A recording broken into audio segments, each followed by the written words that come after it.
I'm retired General Dave Petraeus, a partner at KKR and chairman of our Global Institute. And it is a great pleasure today to be joined by Jen Easterly, the director of the Cybersecurity and Infrastructure Security Agency, or CISA, for the past 2.5 years. I have known and admired Jen for several decades, having followed her closely since her early assignments as a military intelligence officer, and had her help on some critical intelligence fusion projects when I was the commander of coalition forces in both Iraq and Afghanistan. Before returning to government to be the director of CISA, Jen was the head of firm resilience at Morgan Stanley, responsible for ensuring preparedness in response to business disrupting operational incidents and risks to the firm. She also helped build and served as the first global head of Morgan Stanley's Cybersecurity Fusion Center. She previously served 2 tours in the White House as special assistant to President Obama and senior director for counterterrorism, and earlier as executive assistant to National Security Advisor Condoleezza Rice. She also served as the deputy for counterterrorism at the National Security Agency and designed and then commanded the Army's first cyber battalion. Jen graduated with distinction from the U.S. Military Academy and earned a master's degree in philosophy, politics, and economics from Oxford, where she studied as a Rhodes Scholar. Jen, it is great to have you with us today for this KKR conversation to highlight Cybersecurity Awareness Month. Thank you for doing it. Absolutely. Great to be with you. So let's begin. Let's get right into the background here. How did you get involved in cybersecurity? Yeah, so it's a good question. And I would say some of it comes from our time together, actually, in Iraq. As you recall, I was at the National Security Agency a little bit after 9/11, after I left working with Dr. Rice. And that was my first immersion into a world of deep technology, and got a chance to actually operationalize that when we were downrange. And I was asked to stand up this new high-tech project that took all of the data in theater and enriched it and correlated it and integrated it so we could illuminate terrorist networks, not in weeks or days, but in hours or minutes, so we could get that to your troops, the troops on the ground and the folks in JSOC, so that we could take insurgents off the battlefield much more rapidly. And that was a revelation for me, frankly, to see the power of that technology and the ability to use technology to make a real difference in the fight. And as I saw that and then came back to NSA, the understanding of technology then leads to the fact that you need to protect that technology, which is what cyber security is all about. And so that led to standing up the Army's first cyber battalion, and then working with Paul Nakasone and TJ White and Keith Alexander and Chris Inglis to design and stand up United States Cyber Command. So that was really about securing military networks and projecting power in cyberspace. But ultimately, it took me to Morgan Stanley, where I helped stand up our Cyber Defense Fusion Center. So I have had a chance to see it from a military point of view, from an intelligence community point of view, and then from a private sector point of view. And that has really allowed me to take over this job at CISA with a deep understanding of different perspectives about how to secure networks and data and systems. Well, and I should just note again, I remain very grateful to you, as do all of us who were operating in Iraq during the surge, for what you did to bring together all of those different feeds and to then enrich them, as you said, to enable us to go after high-value targets with much greater success than we had before, and then to replicate it in Afghanistan, noting that it was a different landscape there. Yes. In fact, that leads me then to discuss, how do you see the current threat landscape? Yeah. So, when you think about how our world has evolved over the past 20 years and how digitized everything is, how everything we rely upon, everything that powers our lives, is dependent upon a technology backbone. And that technology backbone, frankly, for reasons that have to do with misaligned incentives, I know we'll talk a little bit about secure by design and technology safety, but it is inherently insecure and inherently vulnerable.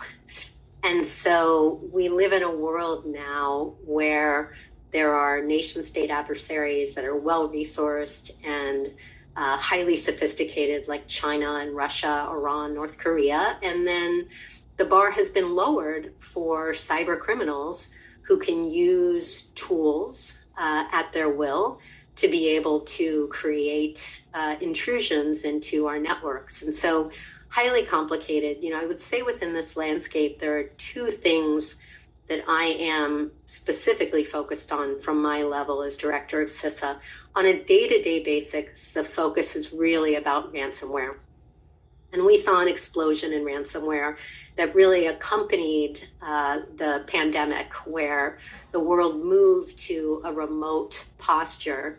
And some of that was secure, some of it was less secure as people raced to be able to operate online. But certainly cyber criminals who are inherently entrepreneurial took advantage of the weaknesses as people went to a remote posture. And we saw an explosion of ransomware. So we have seen a scourge of ransomware across all types of targets, whether that's municipalities, small businesses, and many critical infrastructure to include schools and hospitals and towns. And so we have a real focus on working with our partners to ensure that they can protect themselves from ransomware. And if they do get attacked, that they're able to respond effectively and recover directly. One of the things that we stood up last year is the Joint Ransomware Task Force that we co-lead with the Federal Bureau of Investigation. And we've been very focused on ensuring that we can help businesses respond, but also that we can leverage our knowledge of infrastructure to notify businesses before they're impacted by ransomware. And that's actually been a real success for us. So ransomware is sadly still a daily focus, although I think we are starting to make some progress on that. And then the big strategic focus for us is really China. China, the most well-resourced, the most formidable adversary in cyber. And as we've seen from public assessments from the Office of the Director of National Intelligence, China is not only the actor that we're focused on with respect to espionage and data theft, but we've seen this inflection point where China is now focused on pre-positioning capabilities in our critical infrastructure for disruption and destruction. And so very, very focused on ensuring that businesses across the nation that we rely upon every day for water, for power, for finance, for healthcare, have the resilience to be able to anticipate disruption, to respond to it, to actually continue to operate through degradation, and then to recover quickly to be able to provide services for the American people. Well, you talk about ransomware. As you may recall, we are the largest investor of our type in Colonial Pipeline, which of course sustained a substantial ransomware attack. We decided very quickly not to allow the disruption of refined fuel products to the East Coast and went ahead and paid it. What is less well known but publicly known is that the forerunner of your Joint Ransomware Task Force, new capabilities in the Department of Justice, in particular together with FBI, enabled us to get back the Bitcoin that we had sent to the ransomware hackers, although there was a fluctuation in Bitcoin during that time that resulted in us in still losing $1 million in the transaction. But again, that capability has been very, very substantial, and it's been great to see the Joint Ransomware Task Force that you have stood up. Yeah. I'd say one thing on that, because it is really encouraging to see a full court press effort from the U.S. government. The U.S. government has not always been as cohesive as one would want it to be, particularly from a private sector perspective. I mean, you and I were both in government and military for a long time. I was struck when I went to Morgan Stanley looking back at government that it seemed a little bit disorganized and incoherent. And so that's one thing that's really driven me to make sure that we have the right collaborative partnerships, non-competitive. This is really about mission. In the way that I would think about it as a battalion commander or being in the Army. This is really all about how do you create that greater whole by leveraging the authorities, the capabilities, the intelligence, the talents across the federal cyber ecosystem. And as you know, and as we experienced. The damage done by the Snowden revelations have taken some time to repair, but that is actually, I think, coming back together, and it's great to know that that's something that you are pursuing so effectively. If we shift and look a bit at Ukraine, it was anticipated that Russia would use its cyber offensive capabilities very aggressively against Ukraine if they were to invade again, which they did, of course, do. You were in office when President Biden made the first ever issued the first presidential warning of a very substantial Russian cyber offensive. And yet, it did not prove to be as damaging to Ukraine or to the United States for a variety of reasons. And I think it might be interesting for the audience to understand. Yeah, I think it's this is a really important case study, and I know you wrote about this in the conflict in your new book. And congratulations! I know it's going great. So if you back up just a little bit, you know, the first time that I had a conversation about the potential invasion was probably late fall of 2021, speaking with the intelligence community. And we really were trying to move from what in cyber is a reactive posture to a much more proactive posture. And so what we wanted to do, knowing that Russia is a formidable ally, I mean, remember, this was just less than a year after the SolarWinds campaign. Mm-hmm. So we expected that if the U.S. was supportive of Ukraine and any invasion with Russia, that there may be retaliation against our critical infrastructure. So very early on, we started briefing all of the sectors about the threat, about the potential consequences, and then most importantly, what infrastructure needed to do urgently to increase their security and resilience to potential Russian cyber retaliation. And that's what was known as our Shields Up campaign. And it really caught a lot of momentum, frankly, because for the first time, we really leaned forward and provided a huge amount of intelligence. As you remember, under Admiral Haynes' leadership, there was a massive amount of intelligence that was declassified, unprecedented, in a really positive way. And so we were able to leverage that to brief critical infrastructure at all levels of classification. And so when you think about deterrence, I think there was a little bit, if you go back to sort of Joseph Nye's article in Dissuasion of Deterrence in Cyberspace in 2017, you know, he talks about deterrence by punishment, deterrence by denial.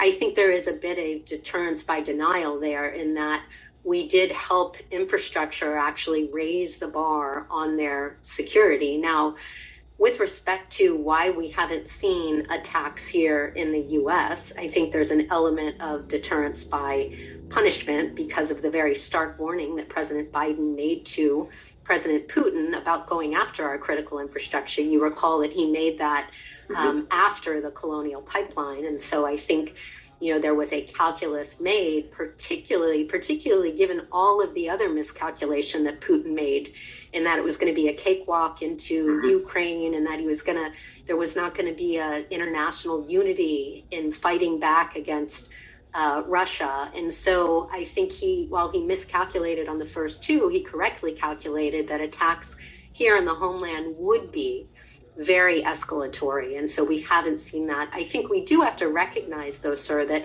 there have been a consistent barrage of attacks in Ukraine, cyber attacks, but they've frankly been overshadowed by the barbaric kinetic attacks. Yeah. And so if you can use kinetic attacks, you know, that's what's been their go-to, but there have been consistent attacks using cyber against critical infrastructure, against civilian infrastructure. And I think we should take a big lesson learned from the Ukrainians in terms of being a shining example of resilience. You know, both cyber resilience, but operational resilience, but also societal resilience, frankly, in a way that we need to think about in the event of, you know, attacks here, if there is some sort of conflict that sets off, if China does something in the Straits. Got it. How do you see the cyber landscape right now when it comes to Israel and its ongoing war with Hamas, but also the challenges that it faces from Hezbollah, Shia militia supported by Iran itself, Houthis, and others. Yeah.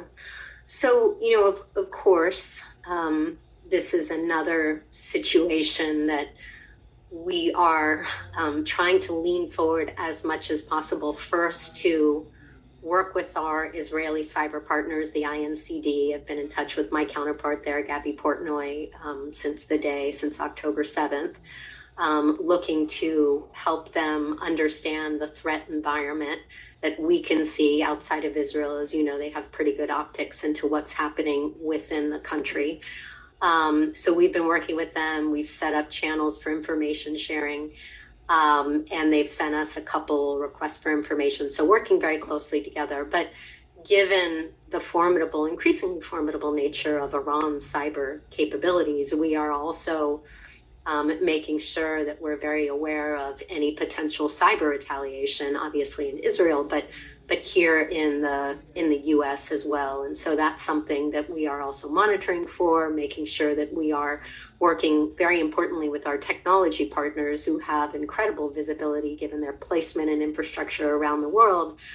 And then, because of some of the really unfortunate things going on around the country and houses of worship, we also provide security advisor capabilities across the country to be advising houses of worship and universities on securing the campuses and the systems and all of that. So it's really been a multi-tiered effort.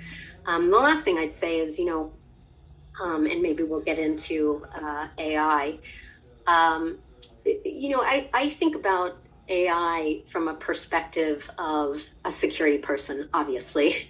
There are fantastic capabilities that AI will bring to us, but I also think we have to think of it in the context of the threat landscape. If you had turned the clock back 10 years and we were still deep in the heart of the global terrorism, the rise of ISIS, I think we'd be much more circumspect about seeing some of these capabilities evolve as rapidly as there are. And we know Hamas has cyber capabilities. We know that some of the reactions around the world could lead to worst case scenario, a rise of terrorist attacks that are inspired by the conflagration in Israel. And I think we just need to be very mindful of that because, as AI has captured the imagination of the world, I think it's our responsibility to ensure that we are leveraging that power of imagination, but avoiding the failure of imagination as, our adversaries can use these capabilities as well. Well, let's get into that a little bit more then. How do you see AI transforming the world of cybersecurity and, I guess, cyber attacks? Yeah, I think the jury's out on the net here. I tend to be more realistic about this than optimistic, simply because as a defender, and that's our job at CISA, we're America's Cyber Defense Agency. We have to defend the full range of infrastructure from probing attacks and scanning and an ability to get in. And even if we have these capabilities, which we are working very closely, and we're out of the EO that came out a couple of weeks ago, we have a pilot that we've been asked to do to leverage generative AI for detecting vulnerabilities on the civilian.gov.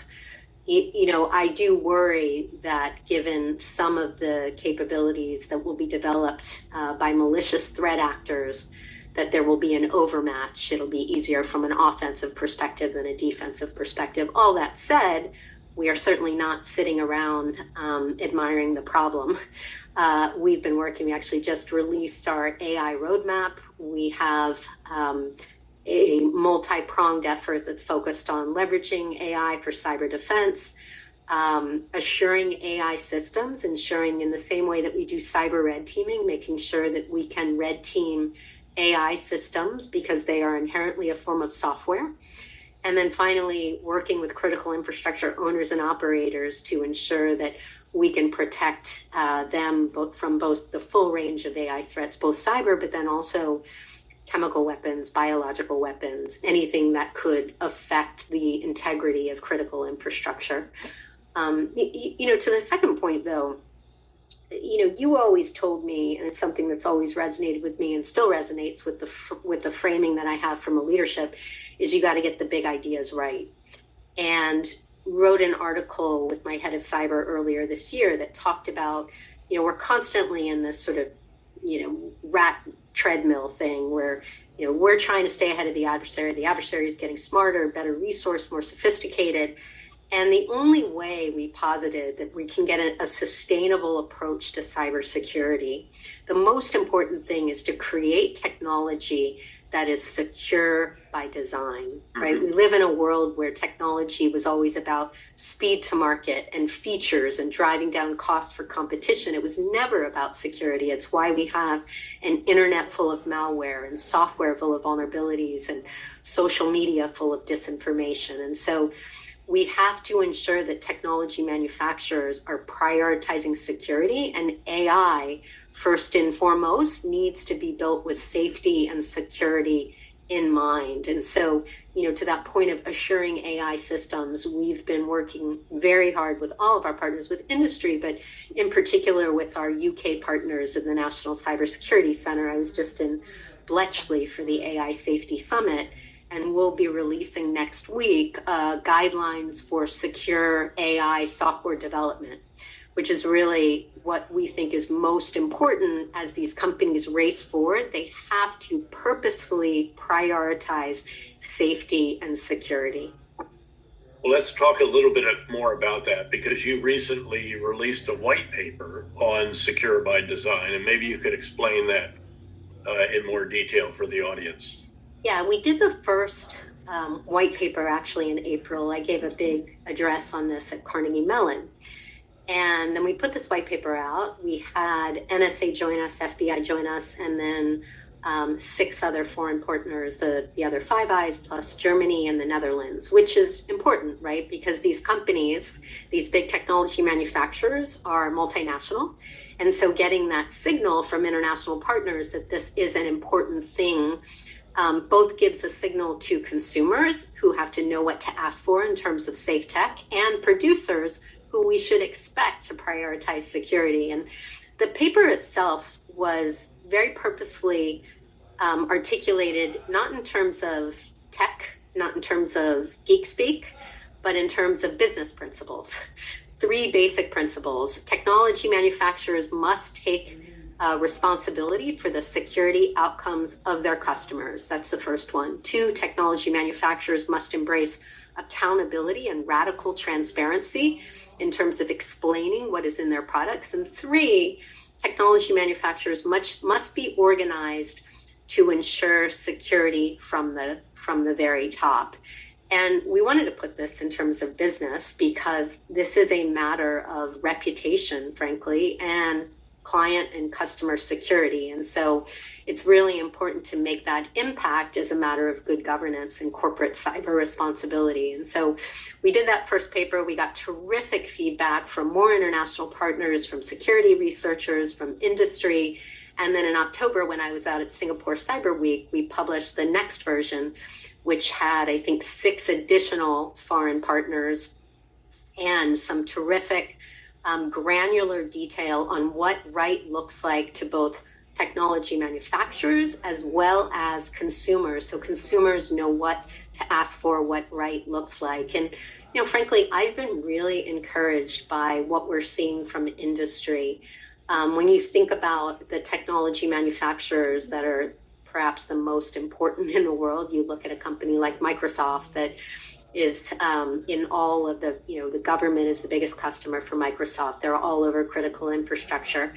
And you might have seen that they just announced their new Secure Future initiative, which is really kind of a reboot for the 21st, or for this decade going into the next 10 years, of the Trusted Computing Initiative that Bill Gates had introduced in early 2000. And to see their language in there, which is very much about secure by design, secure by default, meaning secure right out of the box, and a focus on using AI to ensure the security of software, I find it to be really encouraging. But it is, in some ways, it is a revolution. You think back to 1965 when Ralph Nader wrote the book Unsafe at Any Speed. I sometimes tongue in cheek call this unsafe at any CPU speed. But it took from 1965 to 1983 before we had seatbelt legislation. We, of course, can't wait that long for safe technology that drives our daily lives, but we all need to have the awareness that we need as consumers to demand technology safety, and producers must respond to that demand.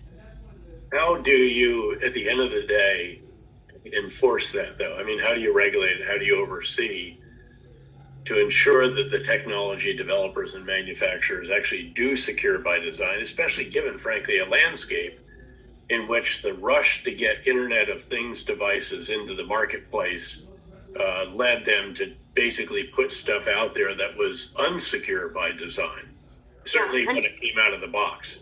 100%. Well, for step one, admit you have a problem. Nobody was really, this is what goes back to your point about big ideas, right? No one was really talking about secure by design before this year. And now it's in every conversation on cybersecurity. And it's really, it's the technical implementation of what the National Cybersecurity Strategy talks about.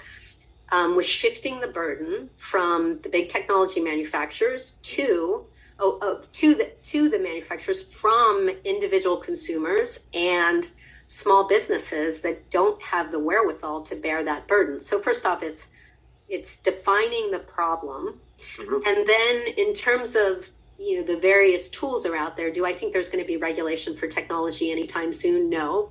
Not in the US, but quite frankly, there is movement around some of that. For example, the Cyber Resilience Act in the EU has some of these principles articulated there.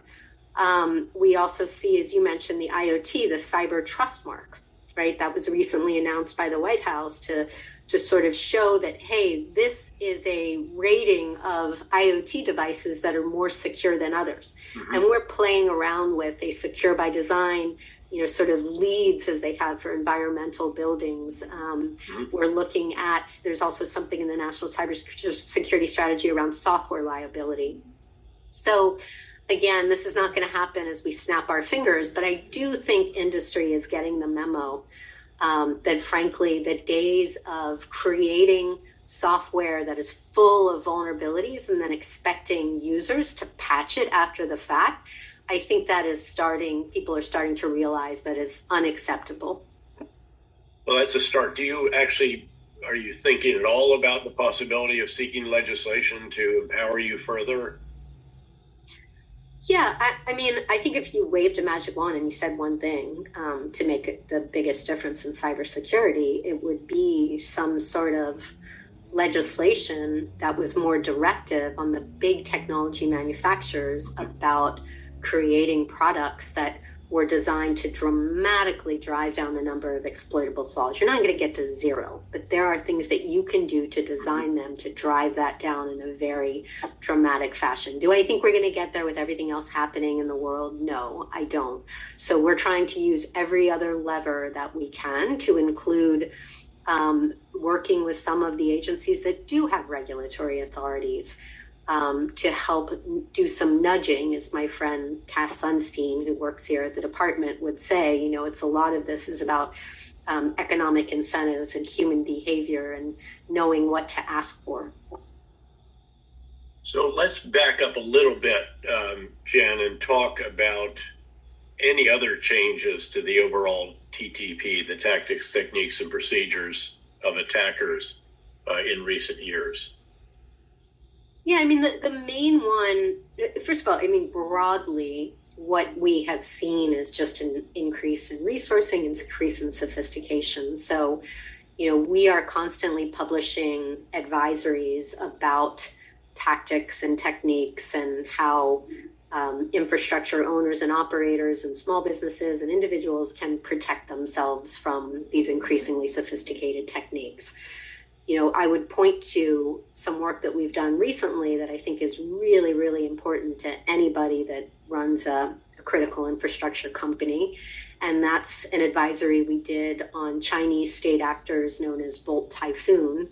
They are using a tactic called living off the land, which basically means they are using the native processes of an operating system, not creating bespoke malware, but actually using the processes of the system to get in there, to hide in there. So they're very, very hard to detect. And so the product that we put out is really designed to help business owners figure out how to find these actors and to get them out of the system and remediate that. But this is just emblematic of the more, it's harder and harder to detect these actors, particularly very formidable actors like the Chinese. But, the one thing I'd say, and everybody should think about this from an individual standpoint in terms of what we do to protect ourselves and our families and our communities. There's a small set of things that you can do that can actually protect you from the vast majority of threats. And that's, what we talk about as cyber hygiene. And that was what was behind our Secure Our World campaign that we launched in Cybersecurity Awareness Month. It's an enduring campaign. And, every month should be Cybersecurity Awareness Month. And it should be something that we do just like putting on our seatbelt or brushing our teeth, right? Enabling multi-factor authentication, updating our software, having a password manager, and training to recognize and report phishing. Those 4 things, that basic cyber hygiene, will essentially prevent 98% of cyber attacks. So you don't need to be prepared to deal with the most exquisite and exotic threat actor out there. For most of us, we just need to do the basics to keep ourselves safe and secure online. You'll be happy to hear that KKR's cybersecurity effort includes all of those individual elements and support. Happy to hear. Tell us a little bit more about CISA and its responsibilities and how, I guess, your organizational architecture is evolving to meet those responsibilities. What are the big ideas in those areas? Yeah, I'd love to. So, as I mentioned before we started, we just had our 5th birthday last Thursday. The CISA Act was signed into law in the Trump administration, November of 2018.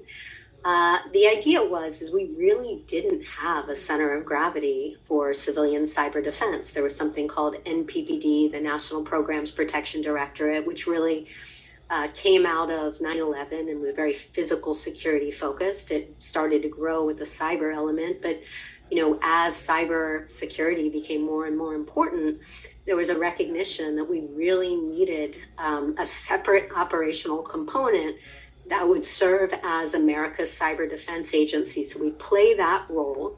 It's both for protection of civilian.gov infrastructure, so departments and agencies across the federal government, but also protection of critical infrastructure, both the cyber, also the physical piece of this. So we also serve this role as the national coordinator for critical infrastructure resilience and security, which is this recognition that, frankly, you need somebody to be at the center of managing cross-sector risk. Even if finance is doing everything they need to do to protect themselves, it doesn't matter if they can't communicate or if they don't have power or if they can't get water, right? So it's really a cross-sector issue that implicates the national critical functions, and we sit at the center of that. But the mission is to lead the national effort to understand, manage, and reduce risk to the cyber and physical infrastructure that Americans rely on every hour of every day for water, for power, for education, for healthcare, for transportation. And, critical infrastructure is not this technical thing. It really just is the systems that power our daily lives, and we're dependent upon them completely. The thing that I love the most, and this really is the best job I've ever had, is, we're not a regulator. We're not a military agency. We're not an intel agency. We're not a law enforcement agency. We are entirely a partnership agency that lives and dies on our subject matter expertise and our ability to create trusted partnerships with our myriad of partners, from the federal government to state and local, to election officials, to industry, to researchers, to academia. That is sort of the magic of what we do. And it's all about engagement and expertise. And it's very challenging, but it's also incredibly rewarding to be able to make an impact like that as a purely partnership agency. So you've been very busy the last 2 months in particular, Cybersecurity Awareness Month, and now Critical Infrastructure Security and Resilience Month. Tell us what they are all about. Well, Cybersecurity Awareness Month's been going on. I think we just hit the 20-year, and we launched, as I mentioned, our first cybersecurity public service awareness campaign, and that is Secure Our World. If you go to CISA.gov/Secure Our World, you can see the campaign, and it's got tip sheets and little animated videos. And we created our first PSA in the style of one of my favorite directors, who's Wes Anderson. So any Wes Anderson fans out there can check it out. Yeah. And the next thing we're going to do is Cyber Schoolhouse Rock. But, we want to make it, it's hard to get the got milk of cyber, right? The Smokey the Bear and all of that. So you've got to be able to demystify cyber and make it as easy as possible. So that's an enduring campaign, and hopefully people have heard it on NPR or seen it on their TV, but more to follow on that. And then this year is Infrastructure Security Month, critical infrastructure and security. And one of the big pushes for this year sort of takes a page out of our Shields Up campaign. So Shields Up was a response to an imminent threat. What we launched this week, actually, me and my teammate Deanne Criswell, who's the administrator of FEMA, the Federal Emergency Management Agency, launched what we call the Shields Ready campaign. And this is really all about resilience. As you might recall, so when I got to Morgan Stanley, I was the head of our Cybersecurity Fusion Center. We built that capability, big football stadium-sized entity to understand, detect, and respond to cyber threats. And after two years, they said, hey, we love this stuff, but we recognize that, we actually need this for the myriad of threats, not just cyber, but technology outages and terrorist attacks and unrest and weather events and infectious disease. And that's where they asked me to set up the Fusion Resilience Center, which is really an ability to prepare for, respond to, and recover from the full manner of operational disruption. And of course, the funny story goes, I stood that thing up in December of 2019, and then in January of 2020 became the co-lead for the firm's response to COVID, which was all about, anticipating how we can continue to run the business in the face of the most massive disruption we've ever had. But, resilience is a little bit of a different way of thinking about things, because you are expecting that disruption.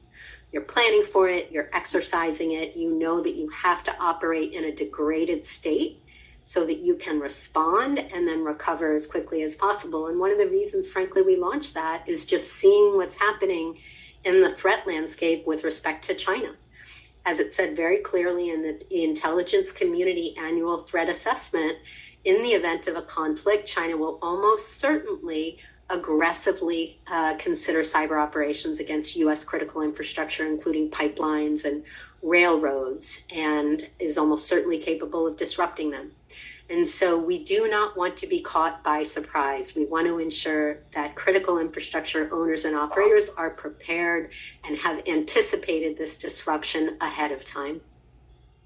So let's focus a little bit more on this term resiliency. What does that mean to you? How do you describe that? I think of it as an ability to anticipate, prepare for, respond to, recover from, and importantly, learn from operational risks and disruptions, so that we are in a constant improvement posture, right? When something bad happens, it's like, when we're in the military. Something, you do an exercise or there's an incident, you always do an after-action review. You want to know what went well, what didn't go so well, so that you can constantly improve and really take a growth mindset approach to improving the security posture of your infrastructure. And so when you think about security, it's often about what are the systems, processes, technology to put in place to, as best as possible, ensure a defense in depth security of your systems. Resilience is more about assuming that there will, in fact, be something that goes very wrong and preparing for it ahead of time, actually exercising for it in a way that you can go to manual controls, you can operate in a degraded state, you can respond, and you can recover within a specified recovery time objective. So it's really acknowledging that you have to prepare for the worst and you need to organize all of your assets around that. Well, building on that a little bit, what do you hope CISA will look like in the next 5 years? What additional capabilities, what additional architecture, authorities, and so forth?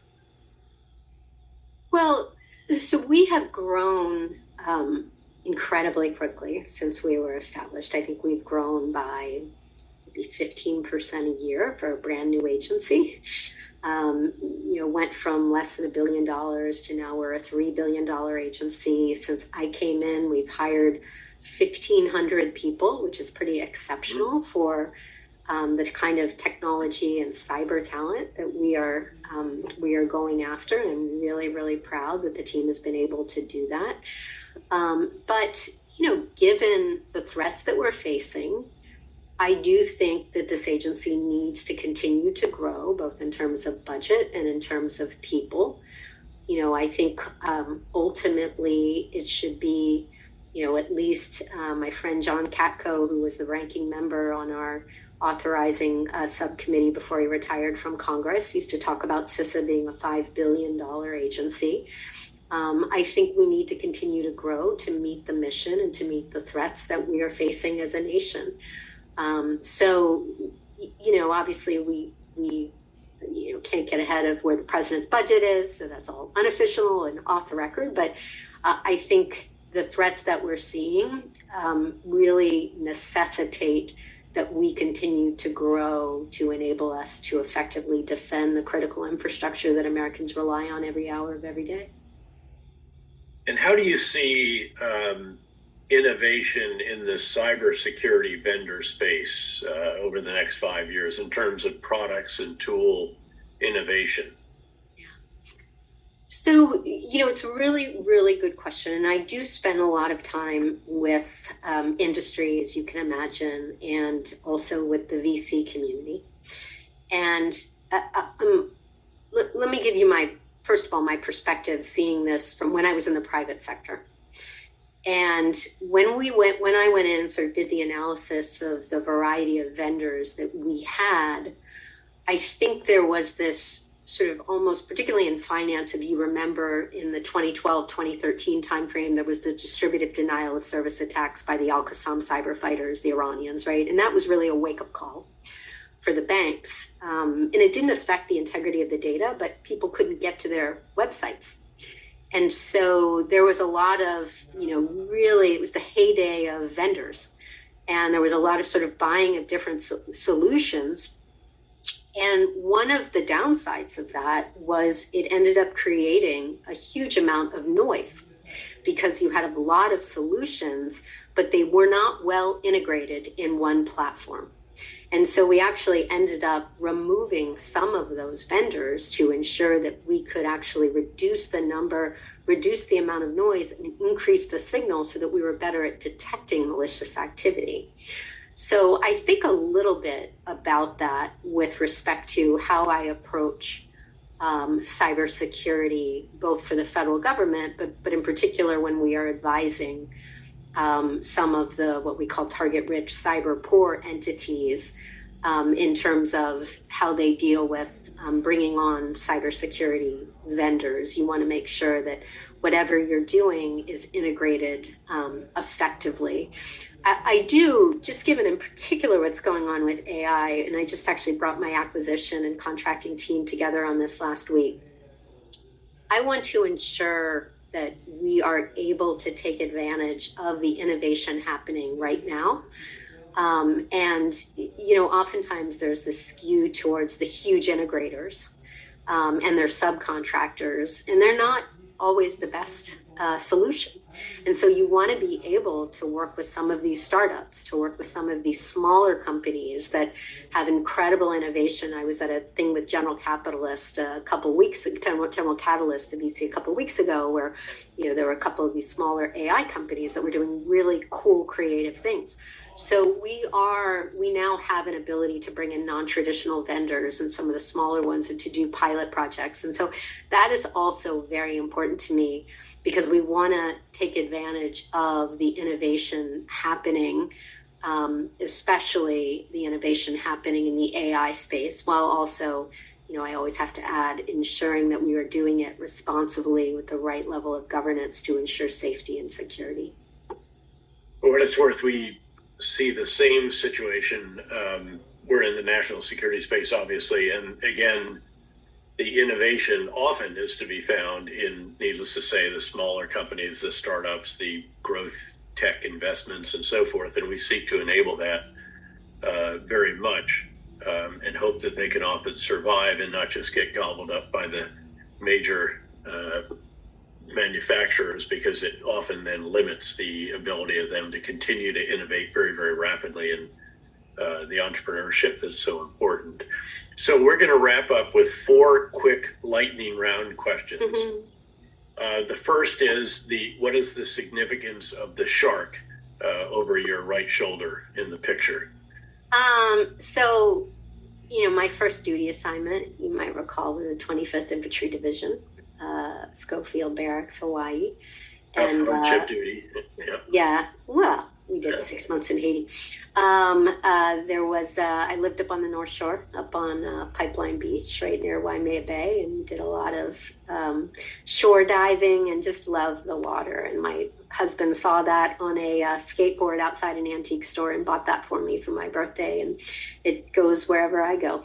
So it can be interpretive, though, and the teeth are actually very I think you got to get some explanation. It represents the changing landscape of cybersecurity. Yeah, that's the true story. But yeah, depending on the audience, I change up the story. But that's actually the true story. So if you could have one superpower, what would you want it to be?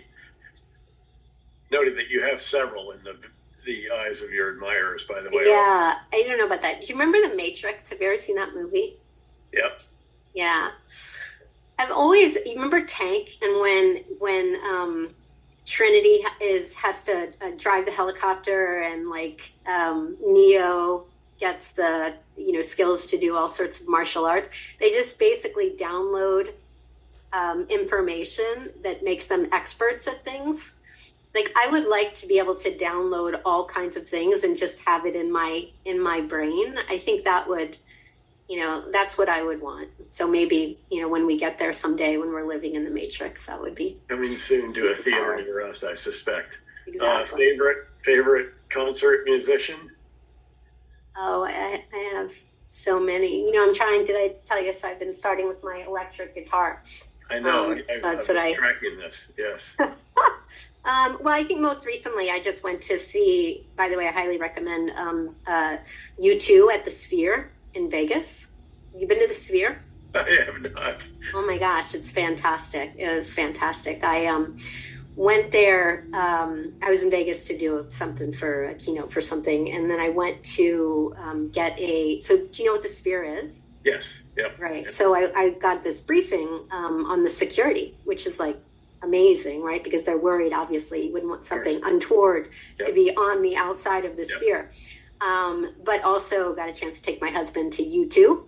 So that was fantastic, and got a chance to see the movie by Darren Aronofsky, Postcard from Earth. So I would highly recommend going to see U2 in the Sphere, because The Edge is one of the greatest guitarists of all time. And that's your aspiration. And so, favorite place to travel? I'd say an easy one is Paris. I'm with you. Sucker for Paris. Throw Aspen in there too. Yeah, but I'm not a skier, so Aspen in the summer or the fall that's good for me. Well, Jen, thank you so much for joining us. Thanks for helping us highlight the importance of cybersecurity and mark Cybersecurity Awareness Month, and again, drive home to individuals at KKR how critical this entire subject matter is to the overall resilience of our enterprise and the success of what it is we seek to do. It's great to be with you again. Thanks yet again. You as well. Thank you so much, sir. You bet.